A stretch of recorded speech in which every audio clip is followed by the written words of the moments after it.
Halo semuanya, saya Esther Veronica Simarimare, mahasiswa dari Manajemen Bisnis. Pada video kali ini, saya akan menjelaskan mengenai siklus hidup produk. Apa sih yang dimaksud dengan siklus hidup produk? Jadi, siklus hidup produk itu adalah konsep dalam manajemen produk yang menggambarkan tahapan-tahapan yang umumnya dialami oleh suatu produk dari awal perkenalan hingga akhirnya ditarik oleh pasar. Di sini saya mengambil satu pendapat ahli mengenai siklus hidup produk, yaitu oleh Theodore Levitt. Ia berpendapat bahwa siklus hidup produk itu adalah suatu konsep yang menggambarkan 4 tahap perkenalan, pertumbuhan, kedewasaan, dan penurunan yang dialami oleh hampir semua produk. Langsung saja kita masuk ke tahap siklus hidup produk yang pertama, yaitu tahap perkenalan atau introduction. Tahap ini di mana produk masih baru, mulai dipasarkan dalam jumlah yang besar. Di tahap ini, perusahaan mengeluarkan banyak biaya, biasanya seperti biaya ongkos dan promosi atau periklanan.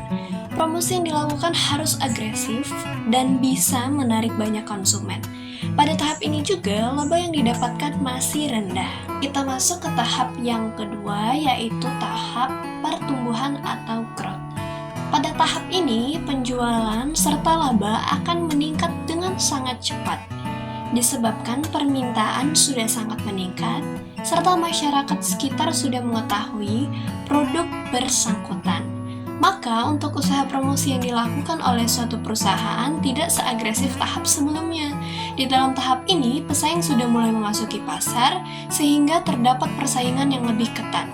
Cara yang dapat dilakukan untuk dapat memperluas serta juga meningkatkan distribusinya adalah dengan cara menurunkan harga jualnya.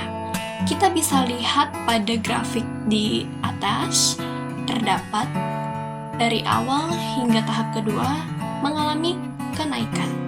Selanjutnya kita masuk ke tahap yang ketiga, yaitu tahap kematangan atau maturity. Pada tahap ini, penjualan produk mencapai puncaknya, tetapi bisa saja pasar mungkin sudah jenuh dan persaingan antar merek semakin ketat. Untuk itu, perusahaan cenderung fokus pada strategi mempertahankan pangsa pasar dan memaksimalkan profitabilitas. Karena tidak menutup kemungkinan perusahaan yang kita miliki mengalami penurunan nantinya. Dan yang terakhir adalah tahap keempat, yaitu tahap penurunan. Pada tahap ini, penjualan produk mulai menurun karena pergeseran tren, perubahan kebutuhan pelanggan, atau munculnya produk pengganti. Perusahaan harus menentukan apakah akan terus mempertahankan produk atau menghentikannya. Untuk mengatasi masalah tersebut, perusahaan bisa menggunakan strategi ekstensi.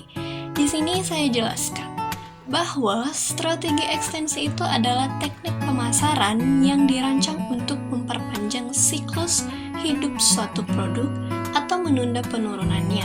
Caranya ada di atas.